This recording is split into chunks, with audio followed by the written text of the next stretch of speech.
அப்போ இந்த மாதிரிலாம் எந்த அளவுக்கு நாகூருக்குலாம் போனீங்கன்னா அப்போ வந்து நாங்கள்லாம் அந்த காலத்து நாகூருக்குலாம் எல்லாம் போன ஆளுக்கு தானே போகும்போது எங்கள் கண்ணால் நாங்கள் பார்த்தது. அப்போ தான் நாங்கள் இந்த தர்காவெலாம் ஃப்ராடுன்னு அப்போ தான் நாங்கள் முதல்ல விளங்க ஆரம்பித்தது. பக்கத்தில் ஒரு இந்து சகோதரர் வந்து என்ன செய்கிறாரு, நான் வந்து குரான் ஓதுன இந்த குரானை இது பண்ணிட்டேன், நேர்ச்சை பண்ணிட்டேன் அப்படின்னு சொல்லிட்டு வர்றாரு.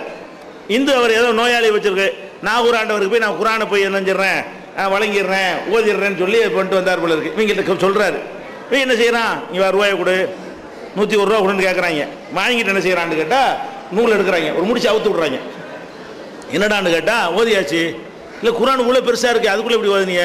இல்லை நாங்கள் ராத்திரியில் உட்காந்து ஓதி ஸ்டாக் பண்ணி முடிச்சு போட்டு வச்சுருப்போம், அவங்கவுங்க ரூபா தந்தால் ஒரு முடிச்சு அவுத்து விட்டுருவோம், ஒரு முடிச்சு ஒரு குரானா இப்படிங்கிறான். நாம் கண்ணால் அதை பார்த்துட்டு இருக்கிறோம். இது கற்பனையெல்லாம் இன்னைக்கு நீங்கள் பார்க்கலாம், இது கற்பனையெல்லாம் கிடையாது. முடிச்சு அவுக்கிற விஷயத்தை வந்து இப்போவும் நீங்கள் என்ன செய்யலாம், தர்காக்களில் இந்த மாதிரி மக்களை ஏமாத்துற நீங்கள் பார்க்கலாம்.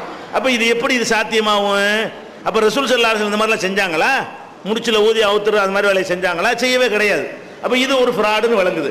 இன்னும் சொல்ல போனால் ரசூல் ஸல்லல்லாஹு அலைஹி வஸல்லம் சொன்னார்கள், மன் தஅல்லக தமீமத்தன் ஃபகத் அஷ்ரக.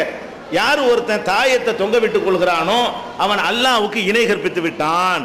தாயத்து கடந்துச்சு வயிற்றுலையோ இடுப்புலையோ கழுத்துலையோ தோல்லையோ கடந்துச்சுன்னு வைங்க, என்னவாச்சு, அவன் அல்லாஹ்வுக்கு ஈக்குவலாக ஆக்கிட்டான். என்ன நினைக்கிறான், அல்லாஹ் அனுப்புகிற முசீபத்தை இது தடுக்கும்னு நினைக்கிறான். அதன் அர்த்தம் இன்னொரு அல்லாஹ் மாதிரி இது இது போட்டிருக்கல, அல்லாஹ் என்ன பண்ணிடுவான் பாப்பான்னு அர்த்தம். அதனால் அதுக்கு அர்த்தம் அப்போ அல்லாஹ் என்ன பண்ணிடுவான், நாங்கள் வந்து தாயத்து போட்டிருக்கோம்ல, அடே அல்லாஹ் உனக்கு எதை விட்டானது வந்தே தீரும், உனக்கு எதை செய்ய அனுமதிச்சான்னு அதை மட்டும் செய்.